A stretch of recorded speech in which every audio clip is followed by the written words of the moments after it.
Welcome back to Sow, Grow and Cook. If April showers bring May flowers, what do May flowers bring? Answers in the comment section below. Let's see if my American friends grew up learning these lame jokes like I did. Today we're going to be making a foraged wild nettle and wild garlic or ramp soup. So come with me out into the drizzly rain to pick the ingredients, and we'll get started making it and see how it tastes.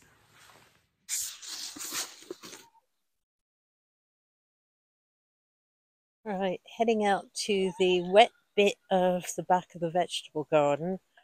I have got a few patches of wild garlic growing and rather a lot of nettles as well. I've got my gloves on and I've got a pair of scissors and I've got a bowl. Oh, hello Tom. Tom's always curious. Hello buddy.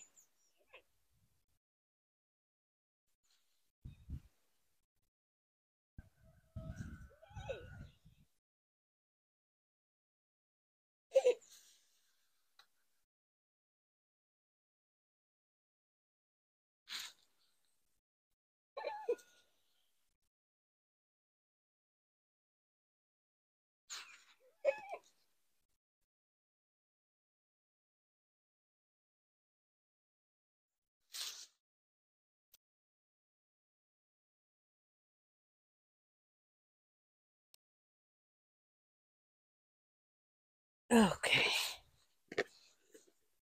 I'll get the garlic.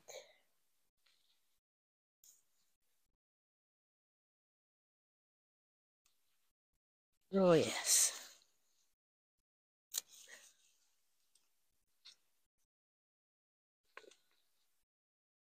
Well, this garlic grows wild in this part of Wales. It likes shady riverbanks and shady wet areas. The patch I've got growing here was given to me originally by a friend who's got it growing wild on her property. And she just dug up a few roots and it's since spread. So I'm establishing my own little patch. Apparently it's quite invasive, so if you've got it, you're not going to get rid of it easily. And you've got to like the stuff. Otherwise, it will spread.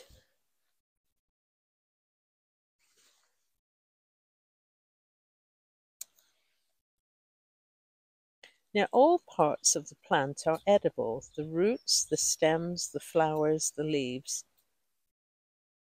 I'm not digging up the roots. I know some people do. I haven't quite got enough of it yet to feel confident doing that. When it really starts to take over, then I think I will.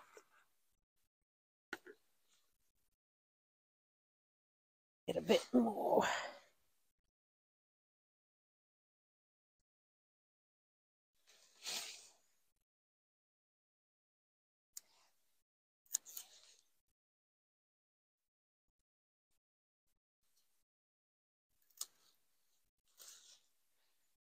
In the foraging books that I've got, it always says, be careful you don't mistake this for lily of the valley, because lily of the valley is quite toxic. You wouldn't want to eat that. I think it would be difficult to mistake this for lily of the valley, namely because this smells of garlic, and lily of the valley smells of lily of the valley, which is sweet and very perfumed. Totally different thing. But do always make sure that your wild garlic actually smells of garlic and not sweet like a lily of the valley.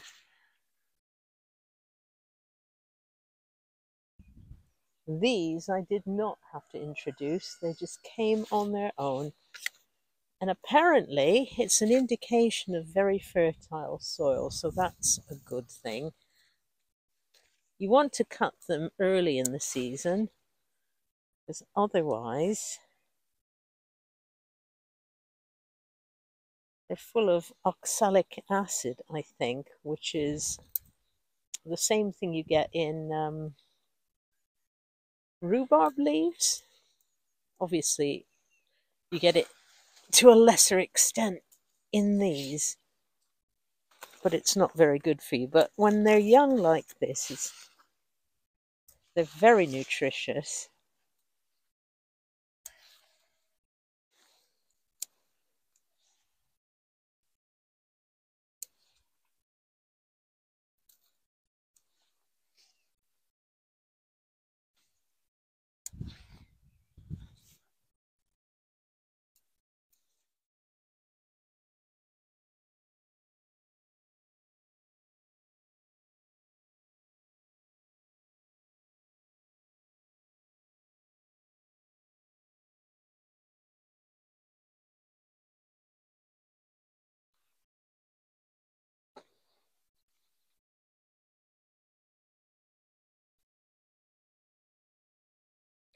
I'm also going to get some of my Egyptian walking onions. I thought I'd make this a soup that was pretty much all from the garden. So I'll use these instead of round onions.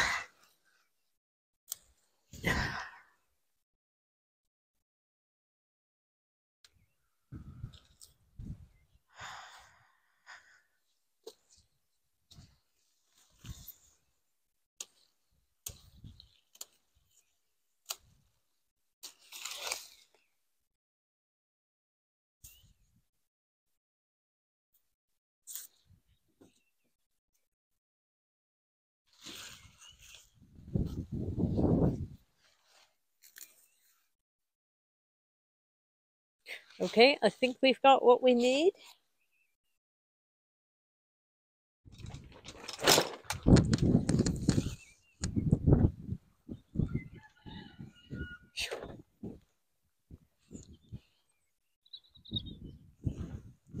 Very chilly.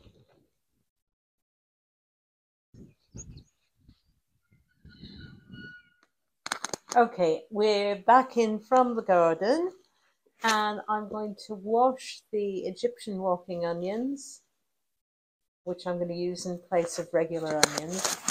I'm going to wash and blanch or wilt the stinging nettles.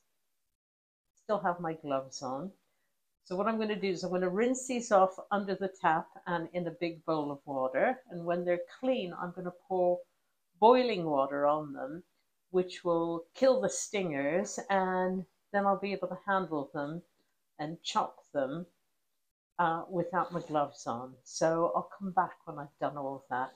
And of course, I shall wash the garlic as well. Okay, I've got my kettle of boiled water, and I'm just going to pour it on these washed nettles.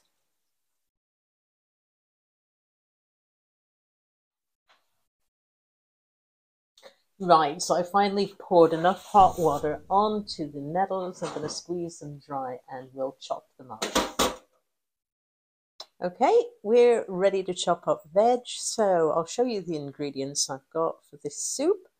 I have got a big bunch of nettles, which I have washed and poured boiling water on to kill the stingers. See, I can handle them now. And I've squeezed out the water, and I'm going to chop it up finely, okay? I've got a big handful of wild garlic, the stems, the leaves, the blossoms. It's all edible. I've given them a really good wash, and that's going to go into the soup. Instead of using regular round onions, I've picked a bunch of my Egyptian walking onions, And I'm going to chop that up because I want everything to be from the garden or forage from the wild if possible. I've got some old potatoes here that were sprouting, but I've taken those off and I've peeled and washed them thoroughly. I'm giving you exact ingredients here because it's one of these make it according to how you need it. Okay, I've got one vegetable stock cube. You can use freshly made stock if you want, if you've got it, or chicken stock or any kind of stock you want. And I'm going to dissolve that in a liter of water. And if necessary, I will add another one if the flavor's not robust enough for me. Okay, and I'll come back after I've chopped all these and they're ready to go into the big soup pan. Just as an aside, I was going to pull off all the leaves from the stems on the nettles, but as these are fresh spring nettles, the stems are actually quite tender, so I'm chopping them fairly finely. They're going to get sauteed and cooked down and then blitzed with a stick blender. So I think that should be okay.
Oh, almost got it done there.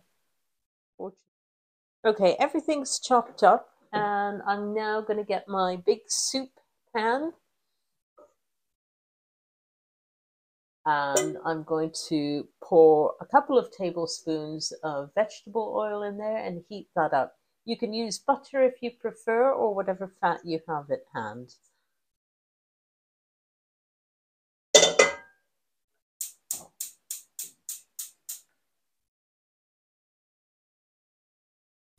Well, somewhere in my editing, I managed to lose a snippet of the cooking process where I poured the oil into the pan and sauteed the vegetables before adding the stock cube and the water.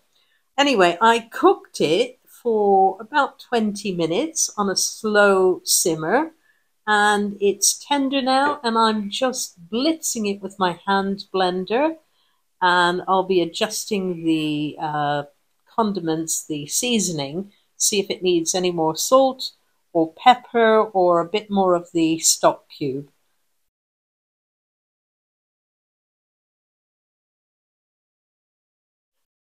And as I thought, yes, it does need a little bit more stock cube. So I'm going to add a second one.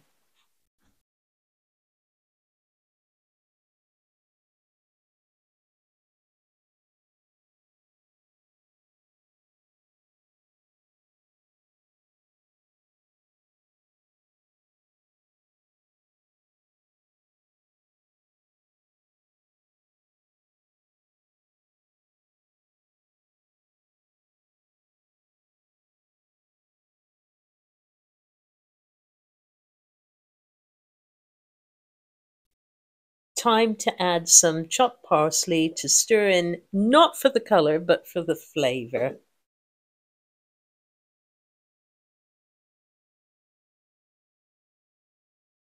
Right, it smells absolutely wonderful. I'm going to pour a little bit of full fat goat's milk on the top, partly for a contrast of color. It's a very strange looking green soup, but it smells really fragrant.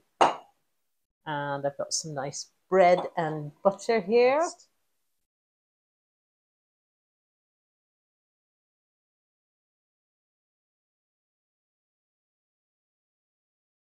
Oh, nice.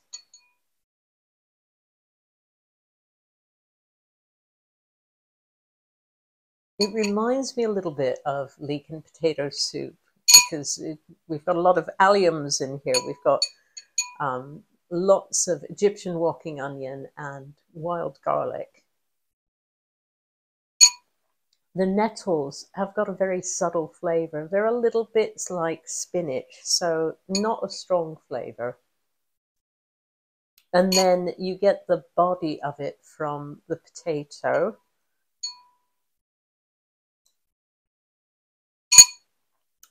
It's really, really tasty and also very good with some bread and butter.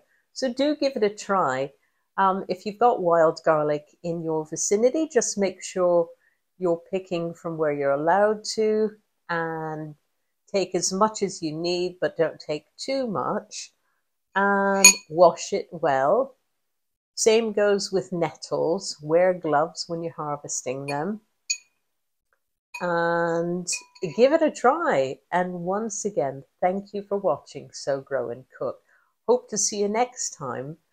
Bye for now.